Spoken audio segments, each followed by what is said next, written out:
আলোচনায় অংশগ্রহণ করবেন ভোলা 1 আসন থেকে নির্বাচিত মাননীয় সদস্য জনাব Andalib Rahman.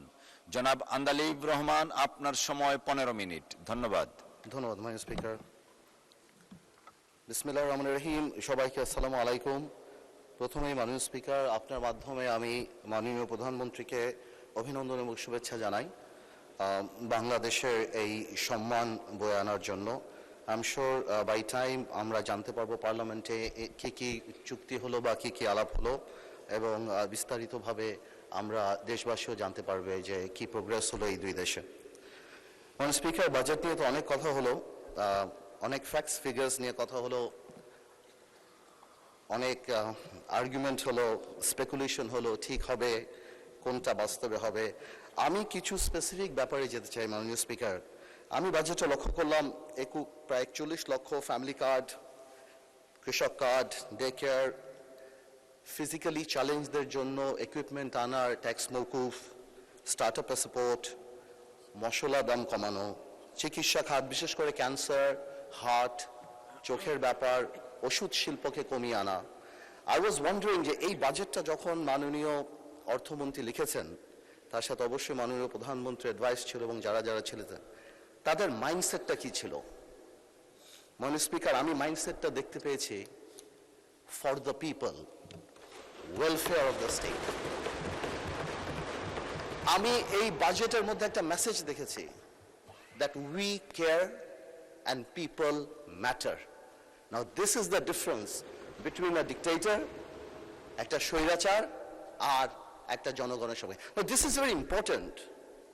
This is very important এই কারণ আমাদের প্রিয় নবী হযরত মুহাম্মদ সাল্লাল্লাহু আলাইহি ওয়াসাল্লাম যখন মদিনা স্টেট করেন, মানে এর উপরে তো সিভিলাইজেশন হয় না, তার সবচেয়ে বড় পিলার দুইটা ছিল, একটা ছিল জাস্টিস আর একটা ছিল হিউম্যানিটি।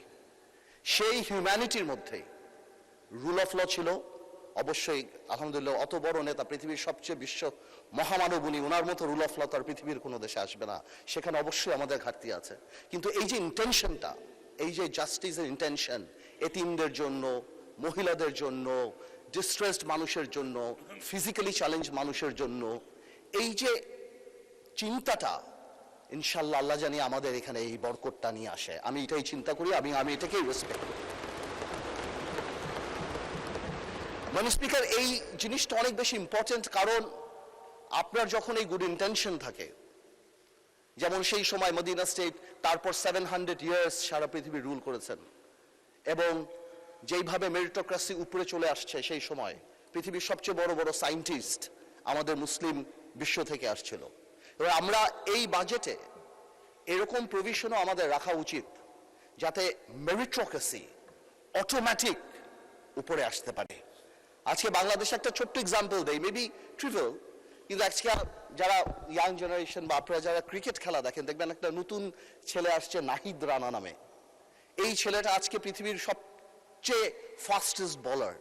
তাকে আমরা সেইখান থেকে নিয়ে আসতে পারছি বিকজ অফকোর্স আমাদের ওই সিস্টেমে একটা মেরিটোক্রেসি ছিল। আই এম শিওর বাংলাদেশের কোনায় কোনায় এরকম হাজার হাজার বিভিন্ন সেক্টরের নাহিদ রানা আছে, যাদেরকে আমাদের নিয়ে আসতে হবে। মাননীয় স্পিকার, আরেকটা ব্যাপার, যেহেতু আমি মদিনা সনদে বা মদিনা স্টেটের কথা বলেছি, সেখান থেকে আরেকটা ব্যাপার আমি বলতে চাই, সেটা হলো আমাদের এত বড় একটা ইকোনমি। একবার জামাতের আমার অপোজিশনের একজন লিডার কারেক্টলি বলেছিলেন, আমি যদি উনি ভেঙে বলেননি, জাকাতের কথা। জাকাত is the pillar of the Islamic economy, এবং জাকাত ইজ দ্য ইন্টিগ্রাল পার্ট। জাকাত গিভস প্রোটেকশন। আমরা বাংলাদেশের জাকাতটা একটা হিডেন ইকোনমি, আমরা কেউ বলতে পারি না কত টাকা জাকাত দেওয়া হয়। হ্যাঁ, সরকারের আছে জাকাত নেওয়ার একটা ওয়ে আছে, বাট সেটা খুব মিনিমাল। আমি মনে করি বাংলাদেশে মাননীয় স্পিকার একটা ডাটাবেস থাকা উচিত, প্রত্যেকটা নির্বাচনী আসনে কারা জাকাত নিতে পারে সেই নামগুলি একটা ডাটাবেসে রাখা উচিত, যাতে করে আমরা যেই জাকাত দিতে চাই, ইভেন কি প্রবাসীরাও যদি জাকাত দিতে চায়, তাহলে ওই ডেটাবেস অনুসারে তারা ওই জাকাতটা পৌঁছে দিতে পারে। সো বেশি হলে কত হবে, 50 লাখ 60 লাখ মানুষ আছে প্রত্যেকটা কনস্টিটুয়েন্সিতে, যদি 20,000 করে আমরা ধরি। কিন্তু এতে কি হবে, উই মাস্ট প্রমোট দ্য জাকাত। যেমন আগেই বললাম, জাকাত আমাদের ইকোনমির অনেক বড় টিঙ্কার ব্যাপার, এবং নিশ্চয়ই মানুষ জাকাত দেয়। জাকাতের বাদও দেখেন এত মসজিদ মাদ্রাসা যে হয়, নিশ্চয়ই মুসলমানরা দান করে, তাই তো হয়। মানুষ জাকাত দিতে চায় কিন্তু পারেন। আপনি নর্মাল ওয়েবসাইট দেখেন না, মানুষ speaker, what website sells? It doesn't sell product, it sells convenience. আজকে যদি এরকম ওয়েবসাইট আমাদের থাকে, যেখান থেকে বা অ্যাপ থাকে, যেখান থেকে তাদের কাছে কার্ড থাকে, তাদেরকে আইডেন্টিফাই করতে পারি। অনেক প্রবাসী মানুষ আছে। আমি সব মাননীয় প্রধানমন্ত্রী ইংল্যান্ডে ছিলেন, দেখবেন আমরা ইংল্যান্ডে আপনার টিভিতে দেখতাম 1 ঘন্টার মধ্যে বাংলা চ্যানেলে সিলেটে কোনো একটা মসজিদে হাজার হাজার পাউন্ড তারা বের করে ফেলতো। ওয়াই? Because of accessibility. আমার মনে হয় যারা জাকাত প্রাপ্য তাদেরকে আমাদের এই সুযোগ করে দেওয়া উচিত, যাতে জাকাতটা আরো অনেক পপুলার হয়। অ্যাট দ্য সেম টাইম আমি প্রপোজ করব যে একটা জাকাত টেলিভিশন যাতে আমরা ইন্ট্রোডিউস করতে পারি, যাতে বাংলাদেশে যারা জাকাত নিতে পারে, যারা প্রাপ্য, তাদেরকে আমরা জাকাত যারা দিতে পারে সেই জনগোষ্ঠীর কাছে পৌঁছে দিতে পারি। এখন out of sight out of mind, অনেকে ইচ্ছা করলেও দিতে পারে না। জাকাতের সাথে আরেকটা কথা আমার একজন মাননীয় সংসদ সদস্য বলে গেলেন, রিবা বা সুদের কথা। এটাও আমাদের একজন বলে গিয়েছিলেন, আমাদের মাননীয় সংসদ সদস্য জামাতে ইসলামের, উনিও বলে গিয়েছিলেন। আমি কারেক্টলি বলি, আমি জানি এই কথা বললে হয়তো আমাকে অনেকে প্রোগ্রেসিভ মনে করবে না, ইটস ট্রু, এটা হতেই পারে। বিকজ আমরা এমনভাবে কনভেনশনাল ব্যাংকিং বা শাইলক সিস্টেমে আমরা যেভাবে ঢুকে গিয়েছি, এটা আমরা রাতারাতি পরিবর্তন করতে পারবো না। কিন্তু এটা সত্যি কথা যে পৃথিবীতে এখন Islamic banking is the trend. আপনি ইংল্যান্ডে যান, এটা সত্যি কথা, আপনি ইংল্যান্ডে যান, আপনি Al Rajhi bank, Maybank, Ahli bank, gate house, Islamic bank of Malaysia, এবং মাননীয় প্রধানমন্ত্রী যখন মালয়েশিয়াতে ছিল সেখানেও আমি বিবিসি একটা নিউজ দেখেছি about Islamic economy and Islamic শিল্প। We must promote Islamic banking. এক ইসলামিক ব্যাংক ডাকাতি হয়ে গেছে এই কারণে, যেটা আমার এক ভাই বললেন ওখানে দাঁড়িয়ে, যে ইসলামিক ব্যাংক ডাকাতি হয়ে গিয়েছে বিকজ ডাকাত খারাপ ছিল। That's it. But Islamic banking is the biggest solution.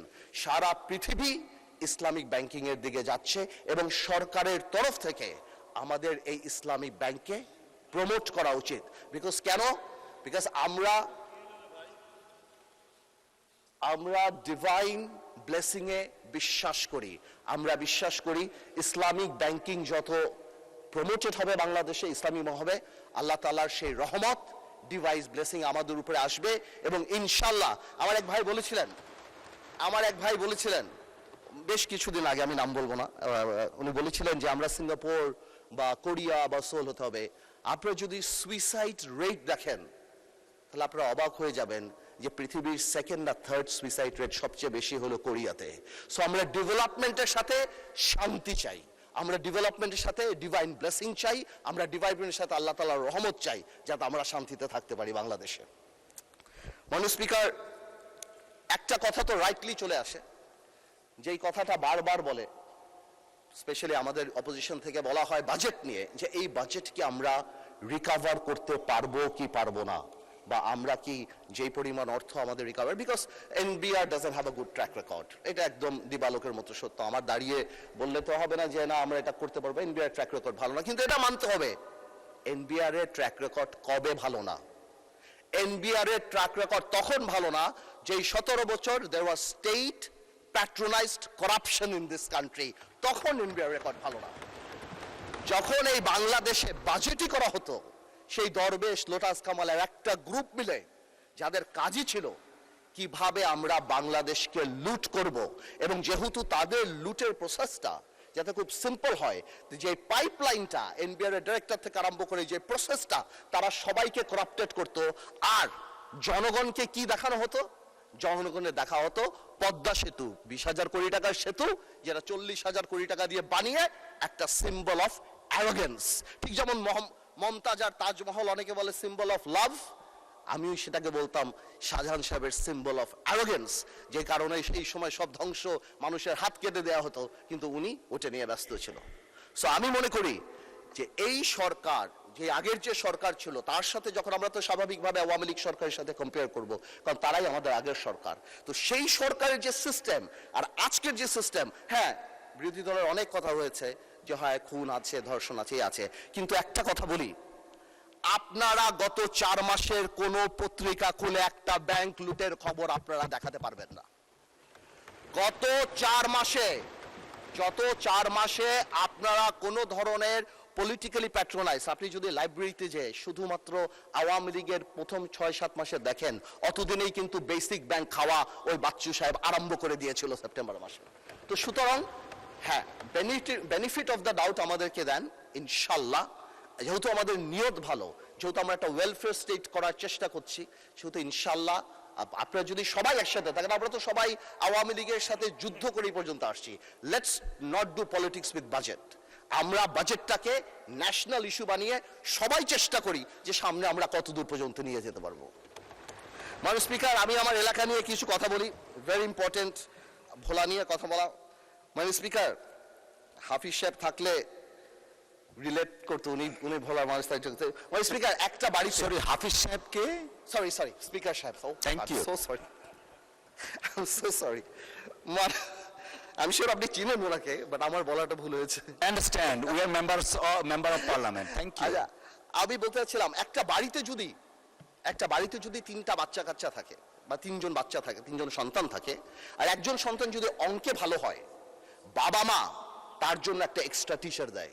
তার মানে এই না বাবা মা অন্য কাউকে অপছন্দ করে, বাট ওই মেরিটটাকে সম্মান করে। মানে স্পিকার, আমার ভোলাতে 1.3 ট্রিলিয়ন কিউবিক মিটার গ্যাস আছে।